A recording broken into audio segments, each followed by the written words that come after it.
সকল শ্রেণী পেশার মানুষ এই আজকে আমাদের এই শোভাযাত্রায় আমাদের এই অংশগ্রহণ করছে এবং আজকে বিভিন্ন জায়গায় মানুষ যাতে নির্বিঘ্ন তাদের এই শত বছরের ঐতিহ্যের উৎসব পালন করতে পারে সেই কারণে আমাদের সকল জায়গায় এই নারায়ণগঞ্জে আমাদের পুলিশি ব্যবস্থা আছে, টহল আছে এবং আইনশৃঙ্খলা বাহিনী সবসময় সজাগ আছে। এই শোভাযাত্রা দিয়ে এরপরে আমাদের ডিসি অফিস প্রাঙ্গণে এখানে সাংস্কৃতিক অনুষ্ঠান থাকবে, তারপরে সেখানে আমাদের লোকজ মেলা থাকবে। এই মেলার উপলক্ষে বিভিন্ন ধরনের যে গ্রামীণ যে খেলাগুলো, বিশেষ করে পুতুল নাচ বা এই সমস্ত বিষয় আমাদের সেখানে থাকবে জনগণের জন্য, এবং পাশাপাশি আমাদের এই পান্তা উৎসব যেটা সেটাও হবে।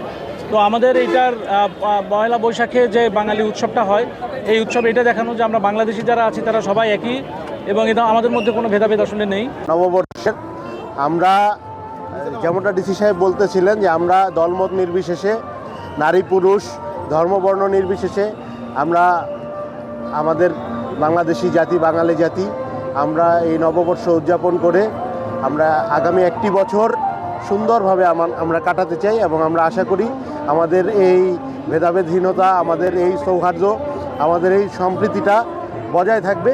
আমরা একটা সুন্দর বাংলাদেশ ইনশাল্লাহ সবাই মিলে গড়ে তুলব, এই আশাবাদ ব্যক্ত করে আমরা শুরু করতে চাই। আর আপনাদের সবাইকে অসংখ্য শুভেচ্ছা। আপনারা দেখছেন যে আজকের শোভাযাত্রায় মহান মুক্তিযুদ্ধের সম্মানিত মুক্তিযোদ্ধারা সহ সকল শ্রেণী পেশার, সকল ধর্ম বর্ণের, সকল পথের, সকল রাজনৈতিক দলের ব্যক্তিবর্গ আছেন।